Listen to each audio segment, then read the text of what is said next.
அடுத்த இந்தியா பயணமா? மகாராஷ்டிராவின் 7 காலத்தால் அழியாத கடல் கோட்டைகளை பற்றி பார்க்கலாமா? வாங்க. நீங்கள் இந்தியாவுக்கு வரும்போதெல்லாம் ஒரு புதிய கலாச்சார அனுபவத்தையும் வரலாற்றின் சுவடுகளையும் தேடுறீங்களா? உலகின் அதிவேகமான நவீன மாற்றங்களுக்கு மத்தியிலும் இந்தியாவின் புகழ்பெற்ற மராட்டிய வரலாற்றின் கம்பீரத்தை பறைசாற்றும் இடங்கள் மகாராஷ்டிராவின் கடற்கரை ஓரங்களில் இன்றும் நிலைக்கிறதுன்னே சொல்லலாம். அரபிக்கடலில் அலைகளை தழுவி நிற்கக்கூடிய அந்த பிரம்மாண்டமான கடல் கோட்டைகளும் கண்களை கவரும் அமைதியான கடற்கரைகளும் உங்களை ஒரு கால பயணத்திற்கு அழைத்து செல்லும்னு தான் சொல்லணும். மகாராஷ்டிராவின் கடற்கரை பொக்கிசங்களை நாம் இன்றைக்கு பார்க்கலாம் வாங்க. ஃபர்ஸ்ட் பார்த்தீங்கன்னு சொன்னால் ஜஞ்சிரா கோட்டைன்னு சொல்லக்கூடிய கோட்டை ராய்காட்டு மாவட்டத்தில் உள்ள ஒரு தீவு கோட்டை தான் இது.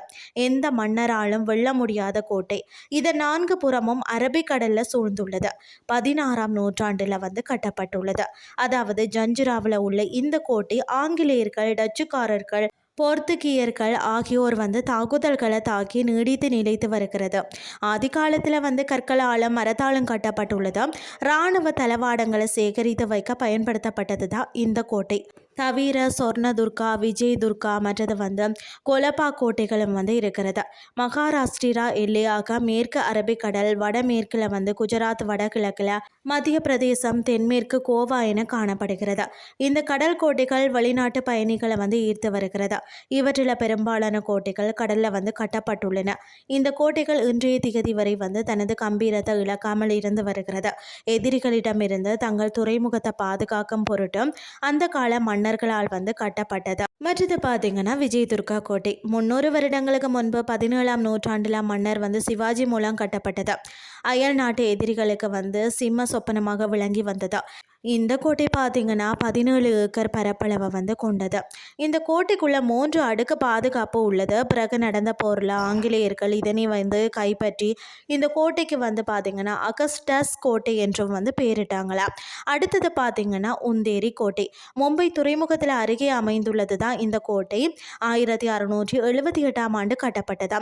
இதன் உள்ளே சென்று பார்வையிட மும்பை துறைமுகம் நிர்வாகத்திடம் அனுமதி பெற வேண்டும். துறைமுகம் அருகே பார்த்தீங்கன்னா அலிபாக் என்ற இடத்துல அமைந்துள்ளது இந்த கோட்டை. மற்றது பார்த்தீங்கன்னா சிந்துதுர்கா கோட்டை.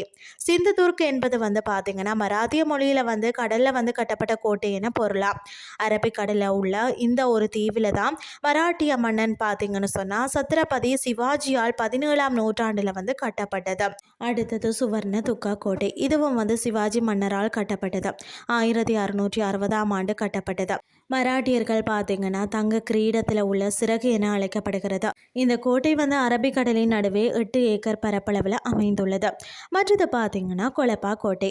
மும்பையில் இருந்து 98 கிலோமீட்டர் தொலைவில் அலிபாக் கடற்கரையை ஒட்டி அமைந்துள்ளது தான் இது. இதுவும் சிவாஜி மன்னரால் கட்டப்பட்டதா. இவரது இறுதி காலத்தில் கட்டப்பட்ட கோட்டையாக இது இருக்கிறதா. இந்த கோட்டையின் உள்ளே இனிப்பான நீர் உள்ள கிணறு உள்ளது.